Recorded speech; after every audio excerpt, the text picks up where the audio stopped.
Curtis, DIYer. DIYers, have you been seeing the conversation circulating around?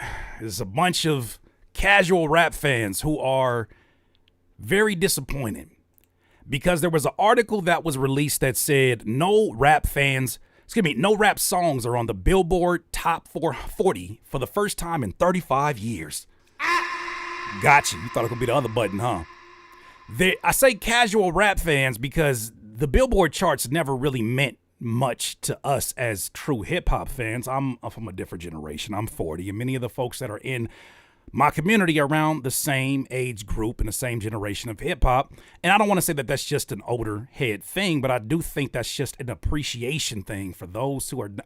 When the hell did we care about the validation of a Billboard? It's crazy because it feels like we went from hip-hop being a very underground and community-based experience to, I think we could make some more money if we get some white folks that want to get involved with this. It went from there to like, damn, I just seen it. It's called crossing over. I think we should, you trying to fuck with this? And then you get into it, and then now we have gone full on to the point where it's like, could you please give me some more soup balls?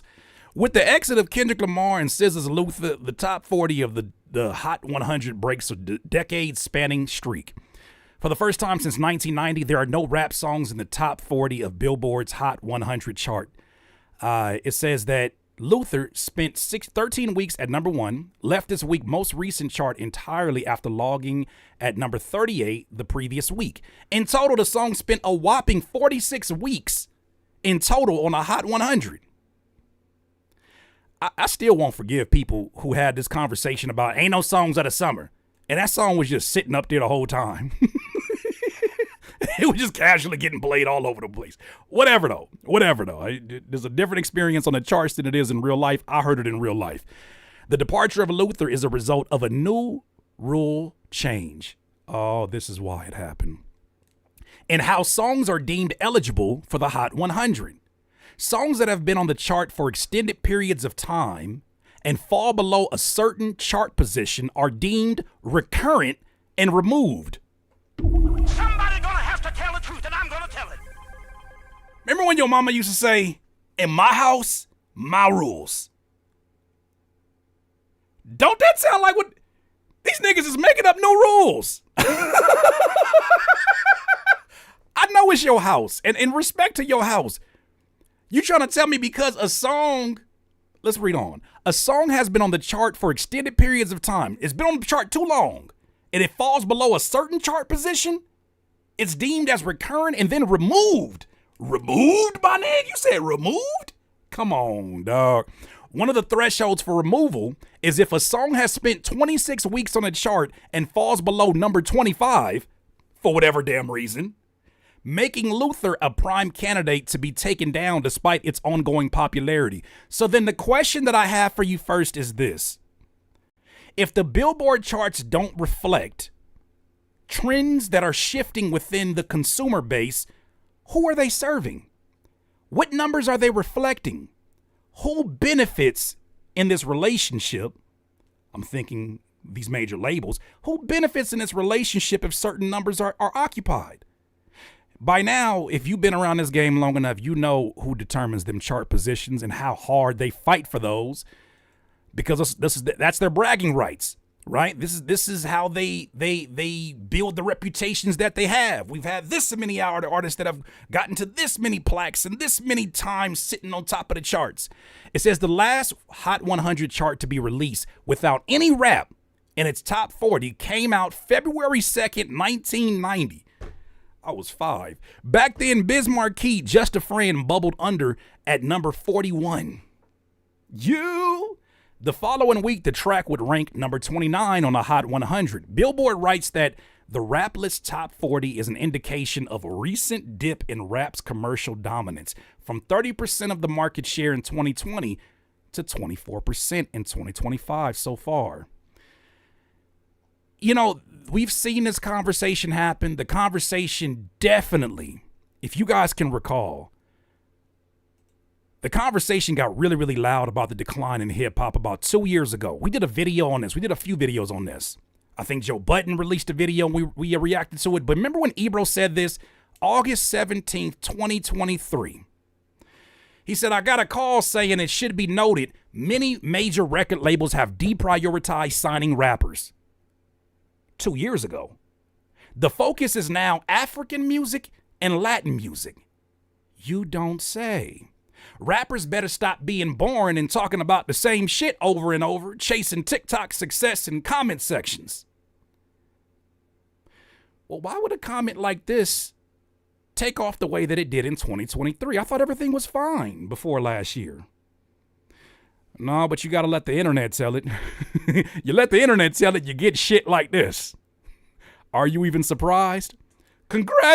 This sound like this shit was written in tears. Congratulations to the culture and the dot era for successfully ending a streak of 35 years, 8 months, and 3 weeks. That sound like somebody in the middle of a breakup. Somebody gonna have to tell the truth, and I'm gonna tell it. That sound like somebody talking about their ex as they seeing them all happy about to get married. Congratulations ruining my life and getting with somebody else and having a happy family. No rap songs appear in the top 40 on the Hot 100 for the first time since February 1990. You goofy hip-hop journalists cheered for the label and supported the smear campaign to push out on the only guy who carried this genre for 15 consecutive years by calling him a PDF. Pat yourself on the back.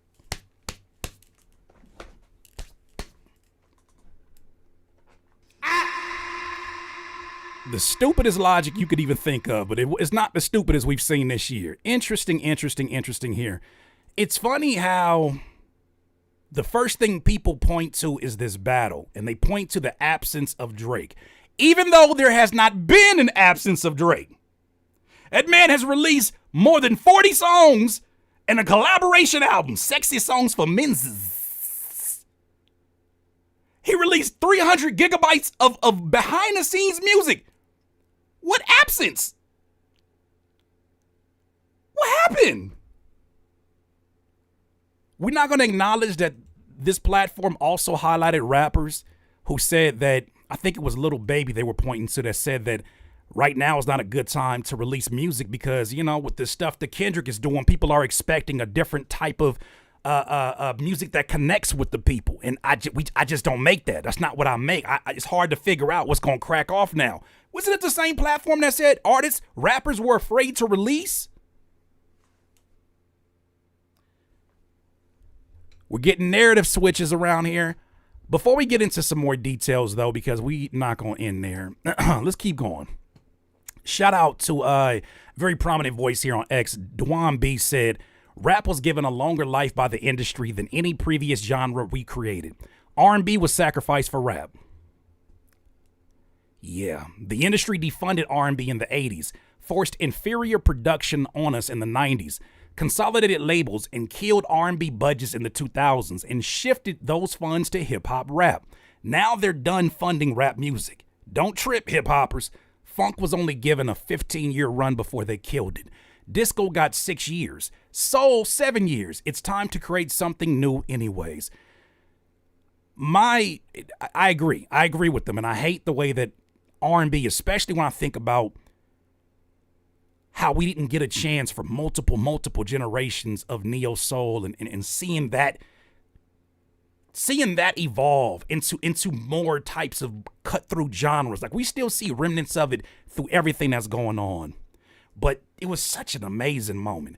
But when you're seeing R&B be deprioritized and they're looking for the thing that can get them more profit with less money being invested, because you're talking about R&B singers, especially if you're talking about women, there's more money that is being allocated towards the presentation in terms of the way that they're branded. Like, there's so much more money that is being invested in order for these things to look as professional and as clean as they have. With that said, rappers, they let you just wake up, don't even brush your teeth, and go ahead and do some interviews. With that said, though, I don't know about the conversation about, like, they, for some reason, and I even see it echoed in some weirdos in here with no photos on pictures. It's okay. Just say hip hop's dead. What you consider hip hop? I said, what you consider hip hop? Hip hop as a culture is thriving, especially independent. I think what you're referring to is mainstream rap.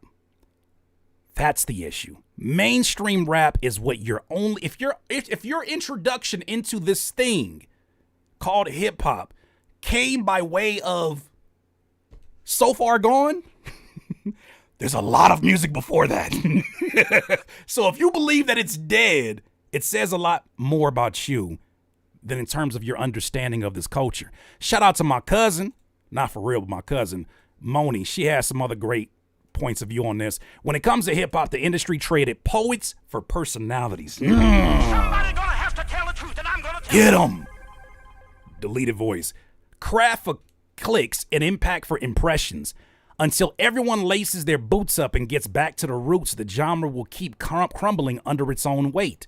Outside of the obvious few, there are barely any stars being pushed who actually have talent and love for the art. The ones who do, they're either being overlooked or dismissed as industry plants.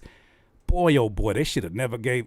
You remember when Dave Chappelle said, they should have never gave you niggas money. They should have never gave you casual rap fans an understanding of an industry plant. Y'all think everything an industry plant. God forbid one of your family members brings in a fake plant from Home Goods. You think everything is a real plant. You think that's an industry plant. I don't think you fully even grasp what you are saying, but you're using words very loudly. Shout out to my cousin Moni. I love that perspective. Here's another one. This one's a little bit longer, but I love what he had to say. A lot of things he had to say. This is Xavier C. Miller. He says, rap isn't dying because people stop liking rap. It's dying because it stopped evolving. Ooh. Every genre goes through a cycle, rebellion, then dominance, then decline. Rock did, R&B did, now rap is here. For decades, rap was the voice of rebellion. But once it became the number one genre and the industry's cash cow, it lost its hunger and sense of purpose. It got too corporate, too transactional, and too oversaturated. We became the very monster we were fighting against. Imagine the rage against the machine, but imagine the machine is now in cahoots and we're raging together. That's a weird turn of events. Labels signed everything that moved. You better say that, including TikTokers. 6-7. They signed everything that moved. Algorithms rewarded repetition, and every beat, hook, and image started to sound and look the same. Then short-form content changed everything.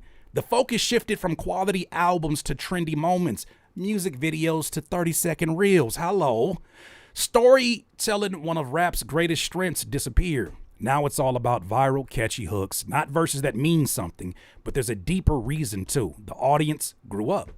The generation that made rap the number one genre are now in their late 20s, mid 40s. They have families, careers, responsibilities. Their taste evolved. They want maturity, wisdom, and perspective. Meanwhile, the mainstream never grew with them. I would argue that a lot of these artists weren't given the opportunity to grow.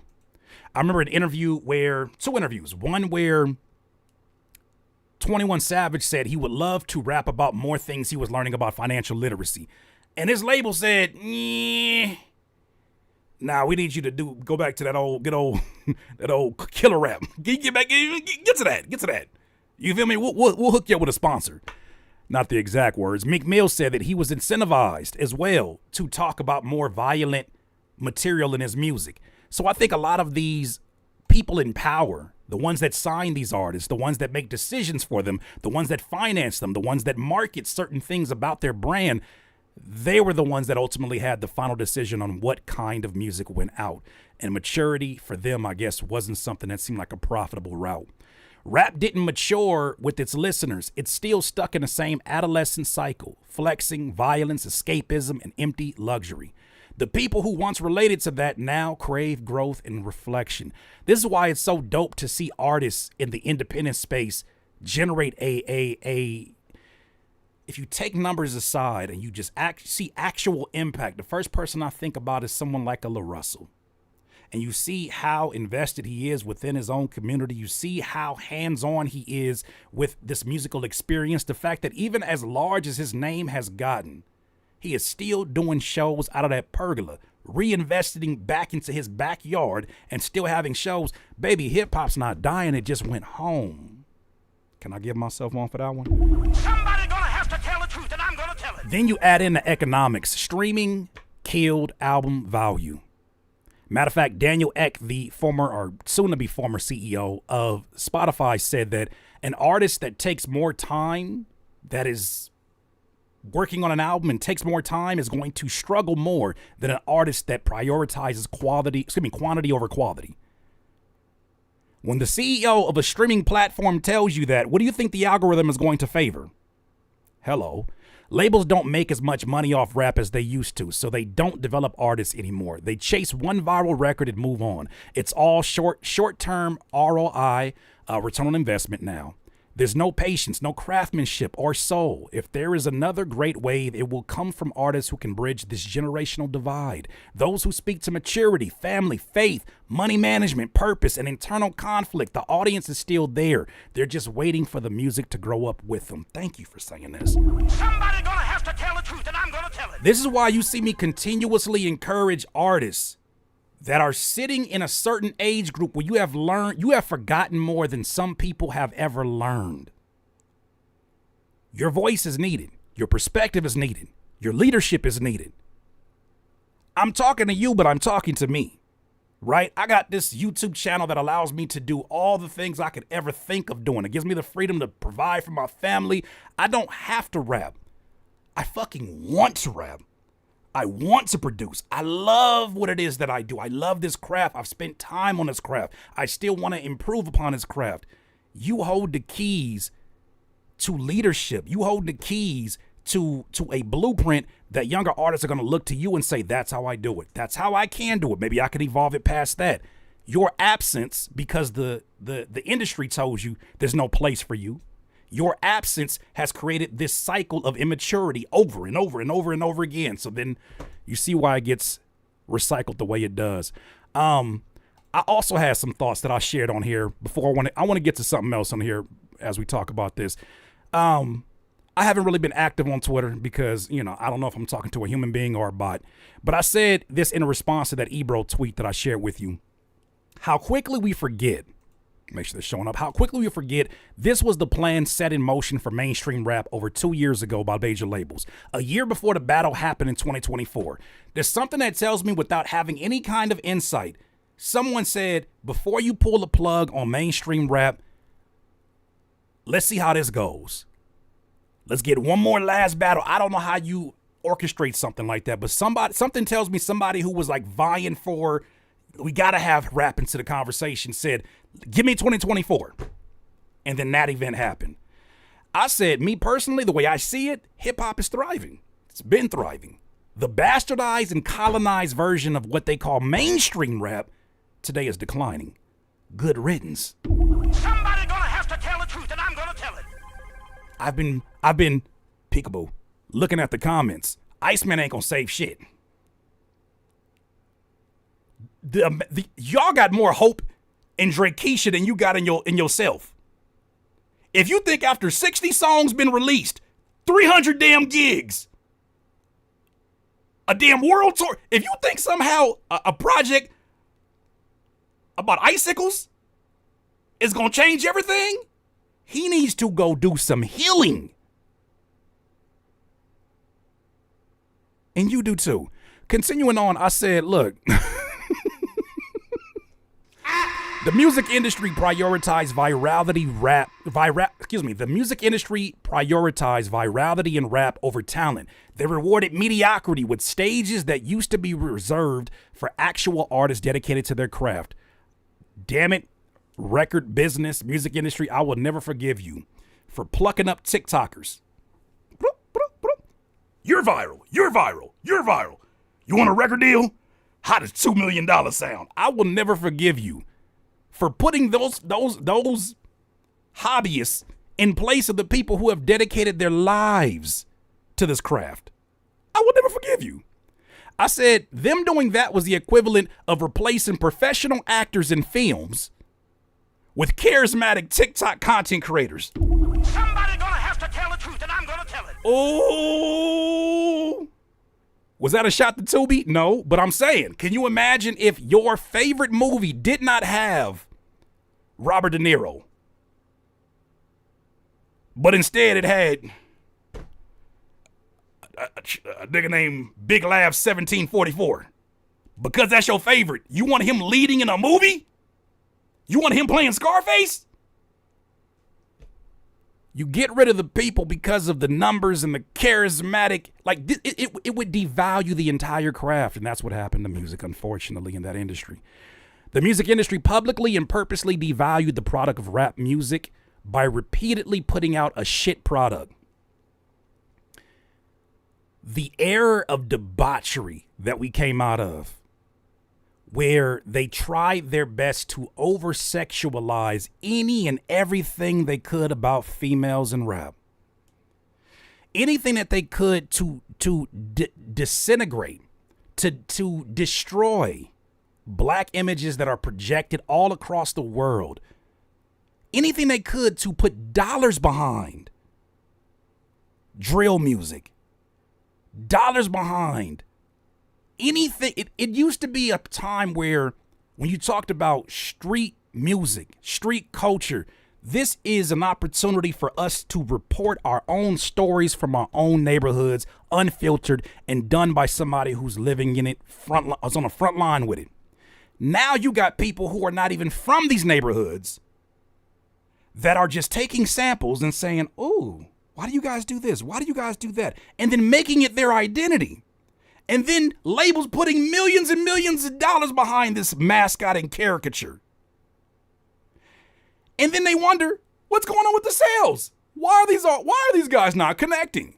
You got rappers that don't want to rap. You got producers that don't want to be musicians. No desire. Like no.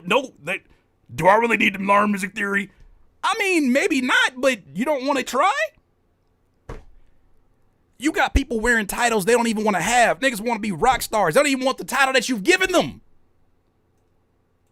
Yet most of us are blaming these artists, but we're not blaming the marketing departments or the entities in charge of scouting, supporting, developing new talent. Did you hear me? Somebody gonna have to tell the truth, and I'm gonna tell it. You know what's so unfortunate?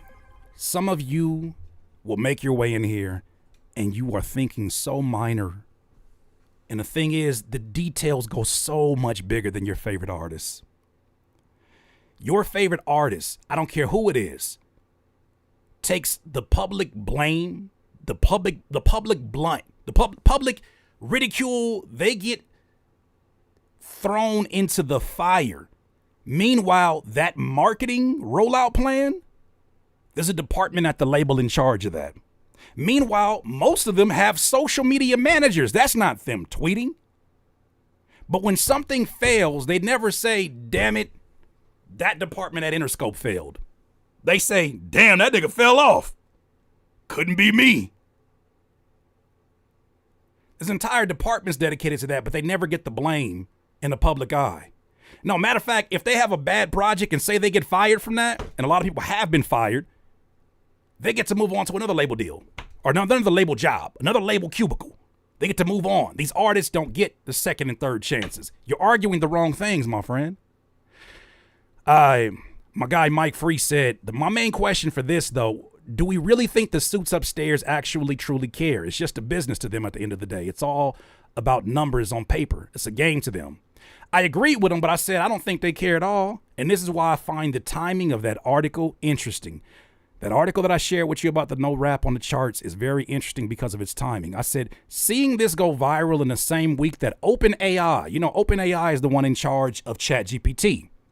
They discussed plans to move forward with their own AI music generator website. And that feels strategic to me. I got another video, we'll share another story, but they're making the plans to not only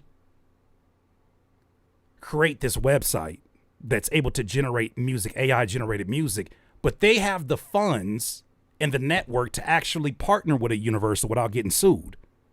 They can get those licensing deals necessary that Spotify once needed whenever they were building their platform.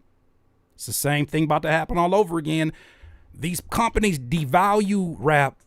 Now they want to replace mainstream rap They'll cut the cost because I ain't got to deal with human beings no more. They'll launch this AI partnership and then profit. Curtis, you just making shit up. Yeah. While we were arguing about rap charts and positions like that, Universal just today settled their lawsuit against Udio. Udio is the AI music generating website that did BBL Drizzy. BBL Drizzy. Yeah, they were getting sued by Universal.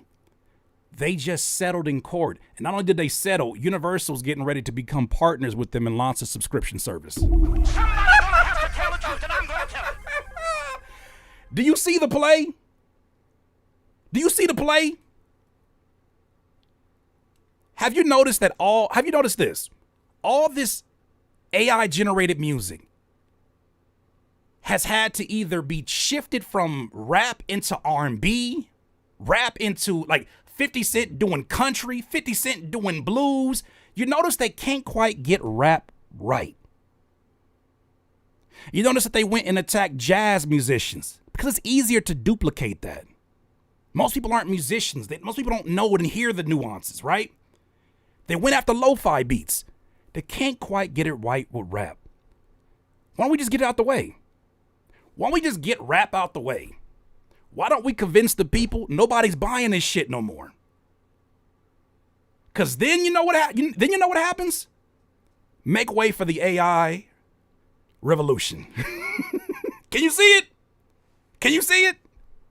Boy, oh boy. They partnered with them. I mean, I figured that was going to happen at some point anyways. But since I am dealing with an audience, out there that maybe you dealing with a short-term memory, I don't really care for this gentleman's music. But don't forget, Billboard, your daddy Billboard, is the same one that removed Lil Nas X's Old Town Road from the country charts because it determined the song did not embrace enough elements of today's country music. Nigga, who's in there determining that? What? Can you send me the stems? Not enough country music. No, take it off the charts. For some kind of website like Billboard, an entity like Billboard that can bend the rules however they see fit, and this song was blowing up when it first came out, they have the ability to say, let's take it off the country charts. We can't have these Negroes in here breaking records like that in country. Can't have that. Y'all are guests in this house. Not quite. Also, you want to know something funny about the Billboard charts that y'all done fell in love with so damn much, yo zaddy? I compiled a list here. Let's talk about it. 25 hip-hop classics that never reached the Billboard Hot 100 Top 40. Because that's what the article is about. These are songs that didn't crack the top 40 for the first time since 1990 in February. Let's cook. There are songs in here that literally shifted the entire culture of hip-hop, the entire sound. But if you were paying attention to the charts and listening to music with a calculator instead of a headphone or a pair of headphones, maybe you didn't see it. Mobb Deep Shook Ones Part 2. Wu-Tang Cream, 1993. Nas, New York State of Mind, 1994. Dead Prez is bigger than hip-hop. Pharoah Monch, Simon Says. Pete Rock and C.O. Smooth, they reminisce over you, Troy. Raekwon, Ice Cream. Dr. Dre and Snoop Dogg, Deep Cover. Black Star, Respiration. Outkast, Elevators, Me and You. Jay-Z, Can't Knock the Hustle, 1996. Jay-Z, You Don't Know What You Done. Beanie Siegel, Feel It in the Air. Lupe Fiasco, The Cool. Clips, Virginia. Pusha T, Numbers on the Board. Young Jeezy, I tried to mix this list up so it's not just 90 songs we're comparing this to. I want to show you the charts don't get it right. They get it wrong pretty damn often. Continuing on, Young Jeezy, My President is Black, My Lambo too. And I heard the homie Rob Markman talking about this earlier. If you were around when Obama got elected, do you understand how much that song was getting played in real life? Not just it didn't crack the top 40. Interesting. Featuring Nas. Future, March Madness. Chief Keef, Love Sosa. Hey, they love Sosa. Tyler, the Creator, Even After Eating the Cockroach. Yonkers. J. Cole, False Prophets. Kendrick Lamar, Money Trees featuring J-Rock. Rick Ross, BMF. D Block, We Gon' Make It, featuring Jadakiss Styles P. And then Nas, The World Is Yours. I'm saying, you may not agree with this list being all classics because music is subjective, but these are songs that are undeniably shaking up the time period that they have been in. You still gonna let Billboard determine? Like, if you're using this as your compass, you're using this as your GPS, you're not gonna make it to your destination. You get that? This is something that when you listen to music that resonates on that level, you don't need numbers to feel that. Coming back here, I thought this was a really interesting and important comment by Brian Z. Many rap fans on ad-supported platforms like YouTube, where a lot of people listen to music, especially if you're an NBA YoungBoy fan, and many rap fans listen on ad-supported platforms like YouTube and Audiomack, but Billboard weighs those streams lower than paid streams when calculating its charts. Who determined that?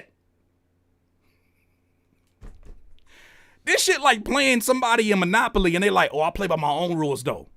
I know it's not in the book, but like, okay, if you got a thimble, you can't move more than 3 spaces. Nigga, what? This is not a genre problem, Brian Z says. It's a socio-economic one. Talk about it. Somebody gonna have to tell the truth, and I'm gonna tell it. Y'all looking for validation in a game that was never meant for you to win, in an industry that was never made for you to win. I was talking to a friend of mine the other day, and I'm like, it's so crazy how nobody in this industry gets to win and leave this industry unscathed. You must pay up something. Whatever that is, I can't speak to it because I won't have a YouTube channel after this. But I have my theories. It just makes me remember this time in 2007 when DMX was on Def Poetry, and he had this piece that he did called The Industry. Damn it, it is louder to me than it's ever been before. Listen to what he said in 2007 and see if it reflects so much of what we're experiencing today. The industry, man, it's not the same. Doesn't have to do with talent, it's about playing the game. The industry, real niggas is dying to get in. The industry, just to find they don't fit in. The industry ain't what it used to be. The industry's trying to control the way you MC. They want you to dress like this and talk like that. But I'm going dress like this and talk with the bat. The industry, got your word? Meaning nothing. The industry, fuck what you heard because he's bluffing. Right. The industry, money, bitches, hate, but I dare you to try to take a fucking thing off my plate. Hello. The industry like, wait. But in the streets, we like, get him. Get him. 17 up in that thing. Get him sleeping and hit him. The industry, if you ain't got a strong mind, the industry will break you down. It's a matter of time. The industry, vultures with nothing to feast on. See me? I'm getting my beast on. The industry, stay in the dirt, play in the dirt. Test the wrong one in the industry and you will get hurt. I'm not an industry artist. I'm an artist in the industry. Hello. So I do what the fuck I want because nobody can finish me.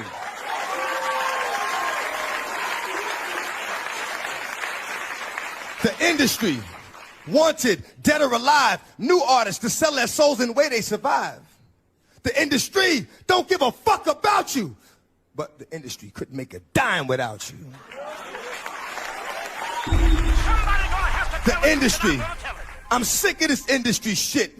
The industry playing them like a industry bitch. They tried to finish me quick, but I am long, so I stand strong. Fuck a beat. Listen to the words in the damn song.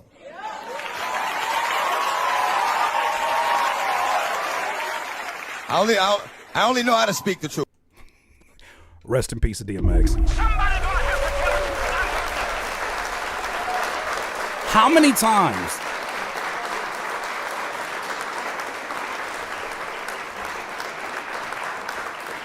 casual rap fan, how many times do you have to see these artists screaming it out in code before you start to understand there is something below the surface, something deeper than probably I could ever understand because I've never been in the industry? When will you understand this game was never meant for any artist to win in the end? You can't leave this game unscathed. You cannot. They gave that man DMX hell. But his words and that live on today. So when you have conversations about hip hop is dead, how so when we could revisit a conversation in 2007 like that and it's still relevant? It's still cutting through all the noise of what you hear today because it's telling the truth. The truth don't die. The truth don't die. And damn it, the truth can't never be disrespectful. So when I see these headlines popping up, I ask myself, who wants me to be debating this? Who wants me to exert all of my God-given energy into debating this thing, these numbers that are based upon algorithms I don't own, I don't control, based upon algorithms that we've had artists within the last 6 months come out on jail calls. Hello, Young Thug, say, hey, you still got that plug for $50,000 to get more bots on them streams? It's pointless. I just hope that you're seeing the game that is beyond the game. I hope that you're seeing the conversations, the broader conversations beyond it that affect no matter who you're a fan of. But then also, I hope you're not missing out on having conversations about these teams that continue to make the same mistakes, but never become the targets of UNR's ridicule because they work in offices. These artists were never meant to win. So when I look at this headline and I see the deal being struck, I've been around long enough to know when a play is up. I just hope you're doing the same. DIYers, those are my thoughts. You let me know what you're thinking. Curtis, DIY.